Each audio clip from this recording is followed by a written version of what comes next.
Hello everyone, and welcome to our session on assessment rubrics. My name is Jamie Gregoriou, and I am an English teacher in the Azores in the public school system. I am currently working with a team called the Passage 21, and we are looking at how to improve the quality of English language learning in the Azores. And one of the things that we've been looking very closely at are assessment rubrics and how they can aid us in this process. In order to understand rubrics, we first looked at the why. Why should we be using assessment rubrics? And then we looked at the how these rubrics can be incorporated into the learning process. We reached the conclusion that assessment rubrics are both brain-friendly and they aid teachers and students in the formative and summative assessment. Why are they brain-friendly? Very simply because they design the learning process, they help us design the learning process to empower our students to reach the full potential of their brains. We know that our brains are a very powerful organ. They have enough, our brain generates enough electrical energy to light a light bulb. So we can imagine what they can do in terms of learning and how they can develop. Assessment rubrics are also brain friendly because they help develop metacognitive awareness. They help students become aware of how they are learning. They promote self-awareness, social awareness, intercultural awareness, cognitive awareness, and language awareness in terms of English language learning. So they help students understand how they are learning, and this fits very well into the student profile, which is the base of the Portuguese curriculum. And the student profile is all about how students should be using the knowledge they have to promote more learning. Now, also in relation to the why, assessment rubrics guide us in terms of reaching the desired results we want for our students. If we know what we want our students to look like at the end of any given learning process, the end of a module, what they should be able to do at the end of that module, we will be able to identify what evidence we need to collect throughout that learning process and put it on our assessment rubric so it'll serve as a guide throughout that process, both for the teacher and the student. And then we can design the learning activities when we plan the learning process.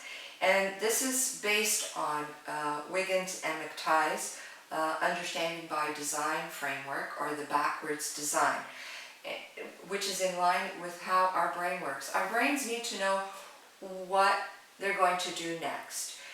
We, throughout life, collect images or narratives of what is happening around us based on the stimuli we receive, and then that helps us understand where we're headed, helps us understand based on the now what we're going to do later. And designing the desired results first helps us organize the whole learning process so that we know we're all headed in the right direction.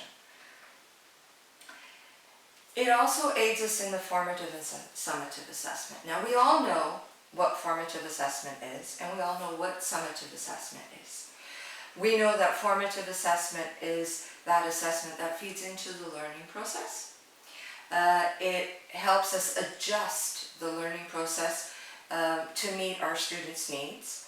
And that summative assessment is that assessment which is the summary or the mark or the final grade we give our students at the end of any learning process, whether it be at the end of a unit, a module, a semester, a term, or a school year. So summative assessment basically generates a mark that feeds into the final grade. What is the difference then in terms of formative and summative assessment? It's the intention you give any tool that you use. You can use the same tool with both intentions, for example.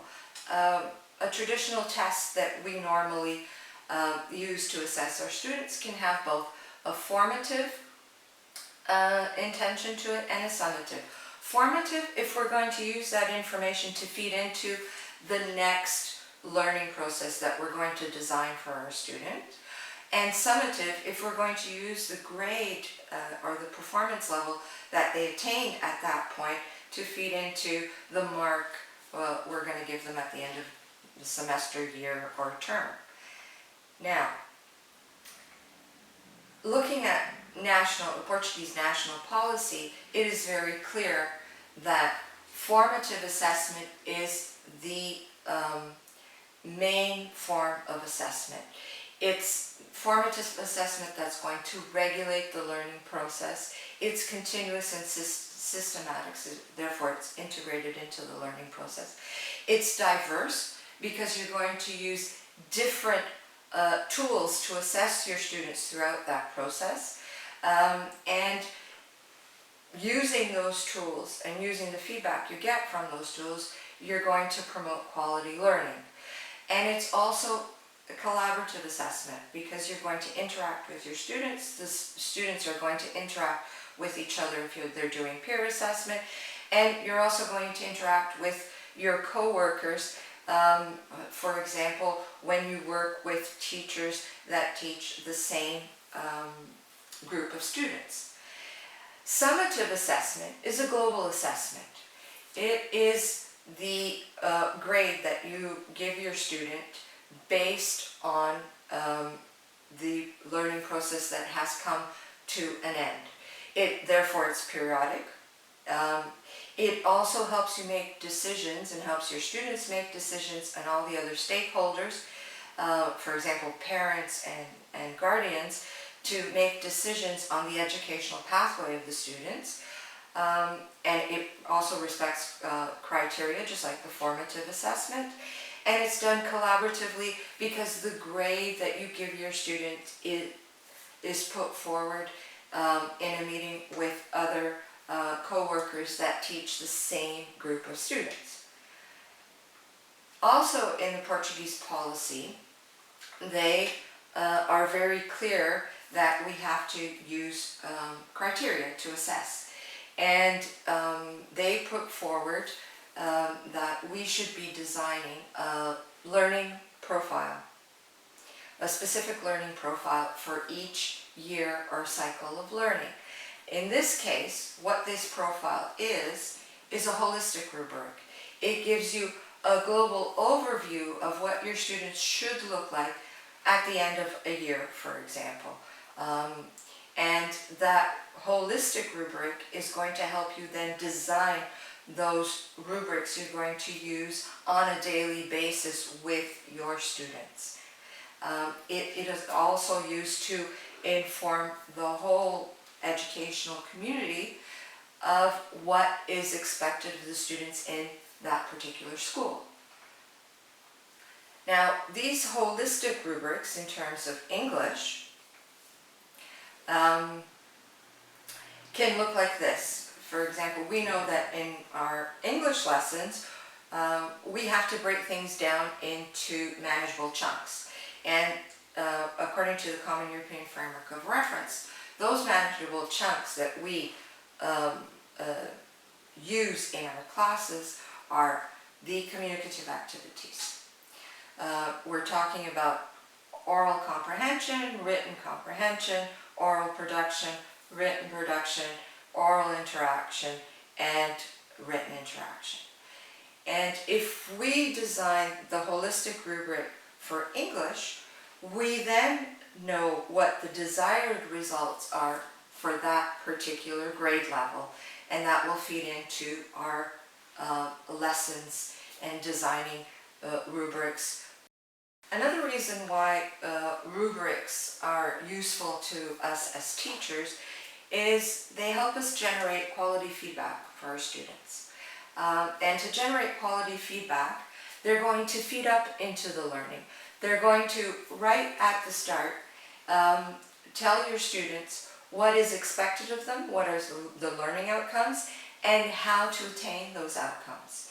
And throughout the learning process, as they work through the activities, you are going to be able to tell them, based on the rubric, how they are learning, where they are at, and how to improve their learning. And at the end, that information is going to also feed forward into the next learning process. You will be able to share with your students, and your students will be able to understand what they need to do next and how to do it.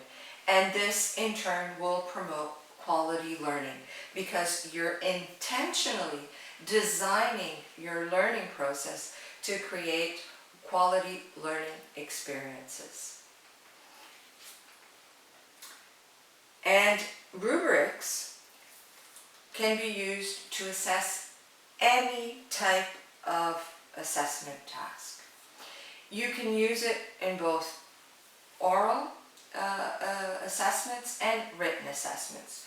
For example, when you do class observations, or when your students do oral presentation, the little ones do show and tell, dialogues, role plays, videos, podcasts as they move along in their learning, and the older ones will then get into debates and conferencing and discussions, and with your rubrics you will be able to monitor how your students are doing in each one of these tasks, as well as written tasks, such as traditional tests. If you're using a rubric to assess the tests, you're not only generating a mark, you're also generating quality information, a description, a detailed description of how well the students did on that particular test. You can also use the rubrics to assess specific types of texts that your students will need to learn how to write in real life. For example, text messages, postcards, posts, invitations, blogs, emails, any type of text can be assessed using a rubric. You can also use a rubric to develop self-assessment tools, peer assessment, to assess projects and tasks that you set up, to assess take-home tasks, to assess learner-developed tasks when they're developing activities to assess their classmates. Portfolios can be assessed based on rubrics. Group work, pair work, you name it, you can assess it using a rubric. So that is why assessment rubrics are useful for teachers. Now, how can we incorporate rubrics into the learning process? Let's look at something that we very often ask our students to do. For example, we often ask our students to write about their best friend. And for example, in this case, they're writing a blog entry for the BFF blog, and they have to give specific information about their best friend, and it's worth 20 marks. Now, traditionally, and we know that we get many different types of texts, although the same instruction generates different types of texts. And for example, you have here Zezinho and Joãozinho, who had exactly the same task to do. And if you look at Zezinho's text, it's different from Joãozinho's text. If we use our traditional criteria, which is to take away 1 mark for each grammatical error, or half a mark for each spelling mistake, Zezinho would get full marks, the full 20 marks, because he has absolutely no grammatical errors and absolutely no spelling mistakes. Whereas Joãozinho, who has some grammatical errors and spelling mistakes, would only get 12 points, 12 marks, sorry. Now, if you use an assessment rubric, which details exactly what you want your students to do and the level of the different levels of performance, their marks will be a bit different.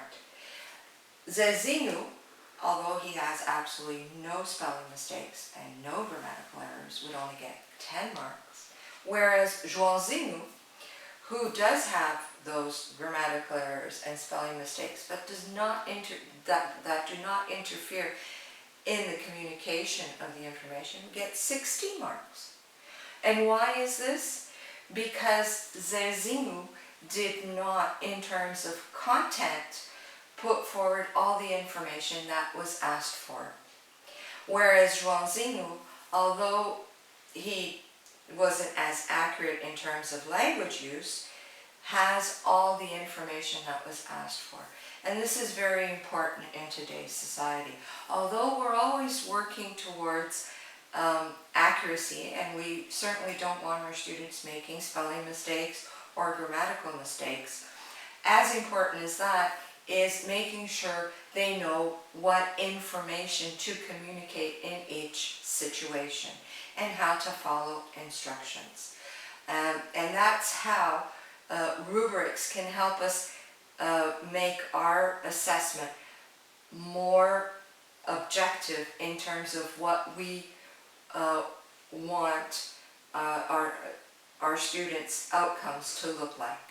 Okay, so those desired results are very clear, both to the teacher and to the students. I can tell Zezinho and Joãozinho exactly why they received those marks, not just based on errors, but based on the communicative aim of the task. The rubrics will also help us as teachers design the instruction to make sure that students are aware of exactly what is expected of them. If we have our rubric designed to fit the task and to fit our students' needs at that particular stage of their learning, it is more likely that they will understand exactly what is expected of them, and their performance level will be higher, of course. Now, the first two authors to put forward a book on rubrics, or one of the first two authors to put forward books on rubrics, are Stevens and Levy. And they say something which is very important in terms of how rubrics are useful to us as teachers and to the students. By encouraging students to think critically about their own learning, rubrics can inspire precisely the pattern of self-assessment, self-improvement, intrinsic to creating the kind of motivated, creative students we all want in our classroom. Now, this fits in very well with the student profile, which is the base of the Portuguese curriculum. This is what we want our students to be able to do. We want to create lifelong learners, students who understand not only what they are learning, but how they are learning. So we're using assessment both for learning, we're using assessment as learning, and we're using assessment of learning in the summative phase. Now, just to summarize, or to recap what we've been saying before we move on to look at specific examples of how this can be done, rubrics add transparency to the learning process. Why? Because everyone is aware of what is expected of them. Our students know exactly what they need to do to reach those desired outcomes that we have designed based on their needs. Therefore, they will be more involved in regulating their learning process. They will be more motivated and confident about what they're doing because they know what they're doing and why they're doing it. They will then simultaneously become more autonomous and critical thinkers because they will be able to cross-check what they're doing with what is expected of them, and therefore gain metacognitive awareness, the awareness of not only what they're learning, but how they're learning it. As we saw with Joãozinho and Zezinho, our assessment becomes less subjective and more objective as to the outcomes, the desired outcomes in the learning process. We generate quality feedback because we have performance descriptors which describe exactly what the students are able to do at any given point in time. And this will feed into the learning process and create higher quality outcomes. And of course, the teacher's jobs will be more efficient and effective because time is of the essence. We don't have, it's a very precious resource for us as teachers, and rubrics in the long run will save us a lot of time. Now, in practical terms, we all have a resource that we use to promote learning. In this resource, we have an array of different activities we can do with our students. If we have designed a rubric with the desired outcomes, it will be much easier for us as teachers to pick and choose exactly which activities best suit our students' needs. And this will save us time, one, because we don't have to go through, we know we won't have to go through all of the activities, and two, we know exactly what we're looking for in terms of evidence in the learning process and whether or not our students are headed in the right direction. So, alongside this, if you have a resource that has suggested assessment tools, you can pick and choose based on the descriptors which those assessment tools cover, the ones that you need to focus on to meet your students' needs and so that they can reach that desired outcome. If you know what that desired outcome is, you will know exactly which evidence you need to collect along the way to make sure your students are on that right track. And you can use these descriptors to create, for example, a process rubric. A process rubric gives you an overview of how your students are going to develop their learning throughout the module or learning sequence or unit, whatever you may call it. Okay, so once you've chosen from the suggested assessment the tools you're going to use to monitor how well your students are working towards that desired outcome, you can create what we call a process rubric. This process rubric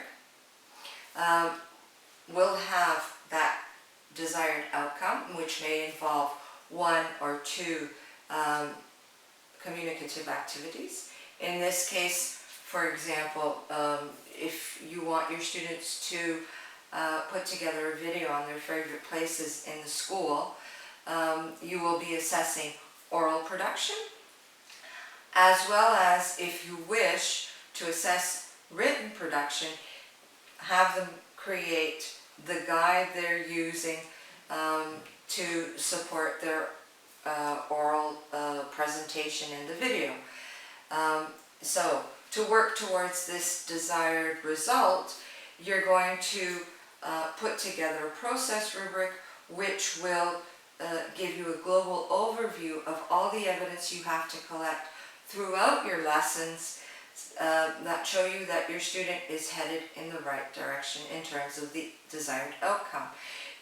We will also have to choose, and because we can't assess everything all the time, the competency area from the student profile that best suits that outcome, and create the different performance levels so that you can give your students that quality feedback they need in order to adjust their learning process, as well as give you feedback as to what you need to do to adjust your teaching process to fit your students' needs. All this information that you collect based on these performance levels, whether you use a quantitative or qualitative grades, you can put onto a grid, just like you would normally do with a test or any other type of observation you do in your class. And you will have an overview of how well your student is working towards that desired outcome. Another type of rubric that you may want to design, and this, if you're working towards that desired outcome and you want to look at specific aspects, for example, of any communicative activities, when you're talking about oral production, you may want to look at pronunciation and intonation, and you may want to look at vocabulary, how well they're using their vocabulary. That can be put onto that specific task rubric, as well as the competency area you are assessing from the student profile. So you will have that detailed information for that specific task, which is part of your process rubric, obviously. Now, something that we traditionally do, and this information, just like before, you put it onto a grid based on the different performance levels that your students attained in each one of the aspects you were looking at in that specific task. Now, traditionally, we have used test rubrics, and using a test rubric, you can, similarly to what you've done in the other type of rubrics, you can describe the different performance levels for each activity that you have on that particular test, so that when you've gone through and looked at all the tests, you not only generate a mark, but you generate a detailed description of exactly what your students were able to do on that test, and then use that information to generate the mark, which would be the summative assessment, and use that information formatively to design the next learning sequence and module that you will be working on with your students. Now, similarly to what you've done before, you take the information based on the performance level they attained in each activity on the test and put it on your grade, and you will have a summary of exactly how well all your students did on the test. Now, for further reading, and I hope that you were able to get a global overview of why and how rubrics can be helpful to us as teachers in designing learning processes which are in line with our students' needs and characteristics. You can look at any of this literature, which we looked at very closely to help us understand how to use assessment rubrics with our students.